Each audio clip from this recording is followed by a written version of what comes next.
Hello and welcome to the Jumoke Idemi podcast. It's a great day. And today I have with me a very wonderful personality that I love and respect. And I'm so excited that she's on the show with us today. I have Mrs. IbukunAwosika with us. Welcome to the show, ma'am. Thank you. Pleasure. It's such an honor to have you on the show today. And we just go right in to the show. There's a lot of people who know you and have come to know your name, your profile and everything. Today we're dealing with the topic, the woman and her assignment. And I know it's something that you're passionate about. So we're going to be looking at the balance between the woman herself, her assignment, and her family. So our first question to you today is, a lot of people who don't know you have asked, what's her background? I mean, like, it was just like she just showed up, but nobody just shows up. What's her family background? Was her educational or professional background? We got to hear her name because I know that you are someone who is relevant both in the marketplace and in the church. And when you became the chairman of First Bank, it was just like a boom in some people's eyes. So, people have this assumption that people just blew out of nowhere. So if you don't mind, can you give us a background? Where you're from? What's your professional background? What's your family background and stuff like that? Can you tell us a bit about yourself? I was born and raised by a Nigerian father and a Cameroonian mother. And my grandmother was my primary carer for the first few years of my life. Wow. Because my dad had gone to England when my mom was pregnant with me. Wow. And after she had me, I was less than a year old, my mom left to join her husband. Oh, wow. And they left me and my brother with my grandmother. So I went to a nursery boarding school at a very early age, at like age 4 or 3 or something like that, until my parents came back. Okay. And then my family was reunited. So I had primary school in different places between nurseries, in primary starting in Ibadan. And then my father's first job was with UAC Farms in Niger State in Minna, going to primary school for about 2-3 years in Minna. And then we came to Lagos. Eventually, I went to Methodist Girls High School. Okay. And then from Methodist Girls High School, I went to Ife, University of Ife, now Bafemi Awolowo University. My first degree was in chemistry. And after my chemistry degree, my plan to myself then was to work in an accounting firm, become a chartered accountant, go and work in a bank. But from chemistry, though? Yeah. So you just loved accounting? Well, it was something, I went through a whole process. I'm trying to keep it short. I went through a whole process in my mind of, I wanted to be a doctor, then I wanted to be a lawyer, and then I decided I wanted to be an accountant. And so from my part 2 in university, I used to take free electives in accounting and administration faculty while I was taking my chemistry degree. Okay. So I then decided I wanted to go and train in an accounting firm. So I went to Akintola Williams & Co., which is now Deloitte. I did my youth service with them and discovered I didn't really love accounting like I thought I did. So by the time I was done with that, I decided, no, I don't want to do that. I still want to work in the bank, but I don't want to become an accountant anymore. So I came back home. I served in Kano. I came back home post-youth corps, and my first job to keep myself busy whilst waiting for my bank job was in a furniture manufacturing business. In Kano? In Lagos. In Lagos, okay. So I went to that company. I worked there for only 3.5 months. But in those 3.5 months, I discovered that I actually loved that the creative part of me came alive. And that I wanted to be able to build furniture, but with a different set of values from the one that company operated with. So that's how I started my own business. I was 25 going on 26. Wow. And that's how I started what led to the Chair Center Group and everything Chair else Center Group, associated yes. with it for the last 36 years. Wow.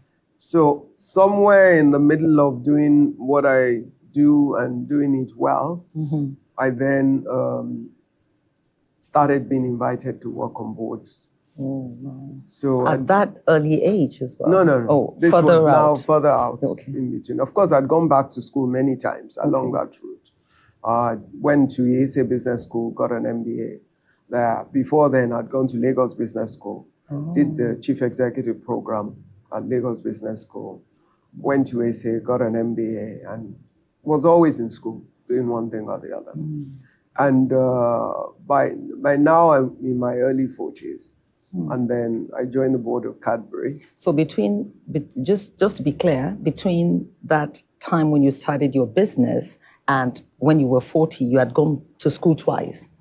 Yeah. Wow. I'd gone to school a few times. I always did a number of short courses. Then I went for a full MBA, executive MBA program at the ESA Business School in Barcelona, Spain. Wow. Before then, I'd gone to Lagos Business School to do the Chief Executive Program. Wow. And I don't know, somewhere again after that, I went back to take what is called the Global CEO Program, which is a program, a joint course run by ESA Business School, Wharton Business School, and China European International Business School. Wow. So, plus, I've been back to school like God knows it. Yeah, because from what you're saying, you've been back to school a number of times. Yeah. What was your motivation? Knowledge.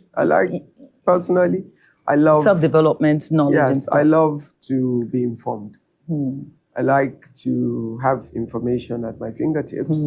I do not. I'm a firm believer that everybody brings value to the table. And I do not want to be part of a team where I am the stumbling block because I don't have enough information. Especially when you're leading teams. You don't want to lead a team from an uninformed position. You're going to get in the way of great things that can happen. You will kill right innovation, ideas, or contribution simply because you don't understand it. Wow. So I like to always get myself informed. Wow. In order to. Did you always, because from what you're saying to me, I'm getting to see that you're a person who has zest for knowledge. You pursue self-development and stuff like this. Did you always see yourself as a leader? Was there something in you that told you yes, I'm a woman, but because you went for your MBA and all that? Yeah. Parts because, you just see yourself as an individual. I was raised by a father. We were mainly girls in my house. Okay. We have 2 boys. All right. But my dad raised us to believe there was nothing we couldn't do. I don't think he ever remembered to say there were certain things that we couldn't do because we were girls. So it was simply a matter of giving you the environment to express yourself. And I remember when I started my business, considering every young woman who graduated in the 80s was finishing school, doing youth service, and then the next thing, your parents want you to get married or get a job in a bank or any of those things. And then I wanted to go into manufacturing, which seemed crazy. First, it was a seriously capital-intensive industry. Where was I going to find that kind of money? Why didn't I just follow the traditional route? But my parents, both of them, to be honest, were very accommodating of my ambition, my curiosity, and my adventure. And I remember the first set of work I did was at the back of my parents' house. I hired my first for your furniture. Staff. Yes, for furniture. I had my first upholstery team. I had the carpenters and then I had the upholstery team. The upholstery team was working at the back of my parents' house. And the carpenters were working in some uncompleted house next to my chief carpenter's house before we then got a proper workshop in Bakbajao. Wow. So it was really that. And I remember then, if I was doing a project till very late at night, and I needed food for my workers, if we're working overnight, my mom would cook in the house. My dad would help me bring the food to the factory so that my staff would be able to eat. And then if I was in the factory till 12 midnight, my dad would come and pick me to take me home, because at 12 midnight, a girl, where was I going to find transportation to try and get to? At that this point, were you married though? No, I wasn't. Okay. I wasn't, yeah. So really, I'm grateful for very nurturing parents yeah. Same who here. allowed the space of expression and the adventure. I remember when I took my first large loan for my business. This was now about 4 years into my business. It was clear that I needed to buy some capital-intensive machines. Nobody was going to give a loan to a young woman. I was still in my 20s at that point and all of that. And one of my customers, now I was married, but I was newly married. I was pregnant with my first child. So one of my clients who had taken to me because he had 3 daughters, saw me and said, "You don't look yourself today." And I said, "Well, I'm working so hard, but we just can't meet up with all the things, opportunities we have because I don't have the right equipment and nobody's going to give me the loan and all of that." Anyway, this gentleman asked me to come to his office, sat me down and said, "What do you need?"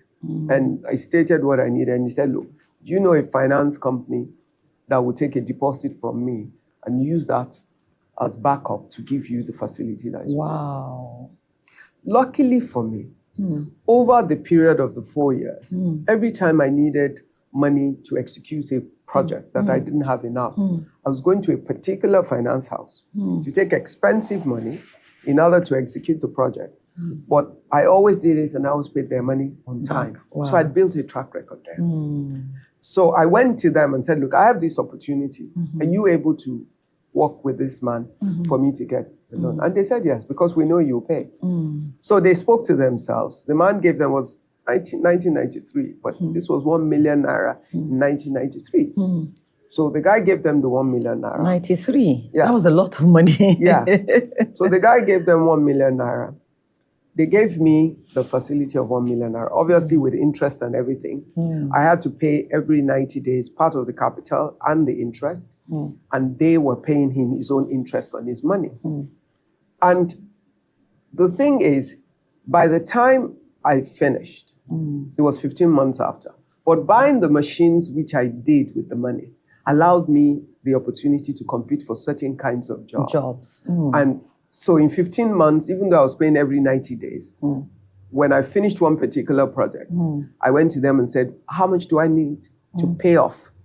But because there was a period in Nigeria by now 94, interest rates really were crazy. It was between 40-something to 70% for finance house interest rates at that point. We had a major crisis. And you were paying that? I didn't have a choice. It was a matter of, this is the business. I wanted it to grow. I had no, now you have all these microfinance, you have grants for entrepreneurs. It didn't exist in my time. Wow. And so I went to them with interest and everything. Even though I'd been paying every 90 days, I still had 942,000 naira to pay.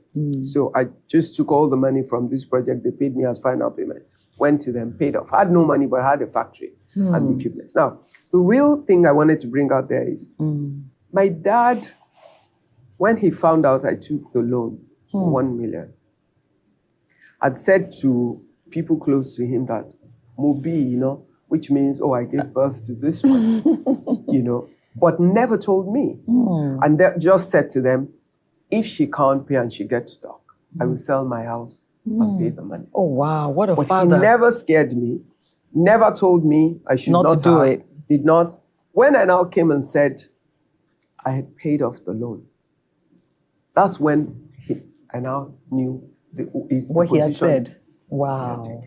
So really having parents creating an enabling environment and the kind of voices you hear makes a difference to your ability to be adventurous and be bold to do certain kinds of things. On the back of just what you said, that gives me an inkling to ask, what would you say to, a father who is watching right now and who has girls? You talked about enabling environment, what it is that the child hears and stuff like that. There were things that your dad did. Funny enough, my dad was like that as well.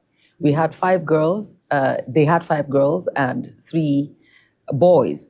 And my mom taught all the boys everything they taught us, how to cook and all. And then my dad also ensured that we, the ladies, did stuff that, he didn't differentiate to say, oh, because you're a girl, you couldn't do this. Even when I wanted to go to the uni, and I went to ask him, what would you have me read? He said, no. What do you want to be? So I'm so grateful for, even at that age, to have parents who were like that. So what would you say to a father who is watching, a young man who is watching, probably who would have girls in the future, or who has girls right now? What lessons or what advice would you give to people like that in raising their girls? Well, first is that every child is a child. Gender is something no one controls. And honestly, I'll call it foolishness as parents if we decide to treat one different from the other, because you really don't know who they will be. Yep. And the world has seen female presidents. Yes. Well, wouldn't their father be proud of his girl because of who she is? The world has seen female CEOs of organizations, chairmen of organizations, and all of that. It's even in this season. That's what their we're saying. fathers be proud of the girls they have? The world has also seen men who sat in different places, but has also seen men who you wouldn't want to be recognized or identified with you. Same as women. So it's really about understanding that every child is a child and a blessing to you. Because some don't have any. So you better be grateful for the one you have. And two, what you get out of them is what you put into them. Wow. So what you get out of them is what you put into them. If you nurture a girl right and you support her right, you will get a girl that would deliver outstanding and amazing things. If you do the same for a guy, you will get it. And some, you give everything and they just do the wrong things. We all pray our children don't do that. But frankly, it's really about giving every child an opportunity to be the best of themselves in the world. Because you're not their God. You really don't know which one of them will give you the best return for your investment. Wow. What a word. That was the word. You spoke about how you got this loan and how you were able to, use the loan to build a factory, No, I used it to buy some equipment. machines. You got a factory. But with all the interest rates and everything, that would have been a lot of discipline. A young lady who is starting her business now, who believes she has an assignment, she believes she has potentials and she sees a great future. What advice would you give? Because in our days now, people want to buy wigs, they want to do things that are trending, blah, blah, blah, blah, blah. I mean, what advice would you give about a woman's assignment right now and her future? To be honest, it's not different from our time. It's just maybe the toys we're buying. No, the toys we're buying are different. It's really about you understanding what is important to you. Right. So I would say, like, in our time, when I was building the business, I didn't buy a car. Okay. Why? I was already in a highly capital-intensive business that required so much money that was not available because it was not a time that banks weren't giving small businesses, especially not a young girl who wants to go into manufacturing, money. So I clearly understood that I had to grow organically. And growing organically meant I had to reapply the resources to the growth of the business. So for all of those early years, I didn't buy a car. Wow. I would charter a taxi. Okay. And pay per hour for the efficiency of I'm going to a meeting, I need to be able to finish the meeting, get in a car, get out. I would charter a taxi, pay for the hours that I need. If the taxi breaks down, it's not my problem. It's the taxi driver's problem. I would charter another one and go. So I'm not running all the overhead. So car was not my priority. Buying the machines for the factory to function was my priority. And at the end, it's the machines that would generate money. Right. Where I would get the profit to then buy a car. So it was really about staying focused on what I considered important and allowing the most important things first. there's what you call delayed gratification. Right. It is delayed gratification is about you understanding what is truly important.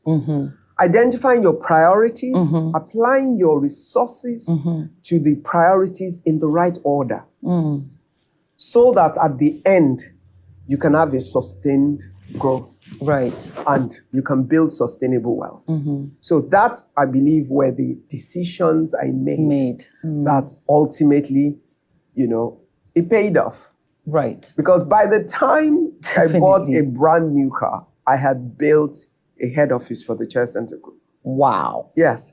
Wow. I bought a used car first after a few years. Used that for as long as was possible whilst I was building the business. The next car I bought was a used car as well. Oh. Because it was more important for me to buy a brand new machine than a car. That's an asset. This is a liability. Right. It was simply that. And at the right time, it was not a bother to buy the car. Because then you're spending from your excess rather than from capital you required. So it's really understanding what your priorities are and applying your resources in the right order. Getting your scale of preference right. Yes. Wow. Very important. Thank you so very much, ma'am, for this time. Don't go away. We'll be right back in the part 2. In part 2, we're going to be talking about the woman's assignment and her family. Thank you so much. Have a great day.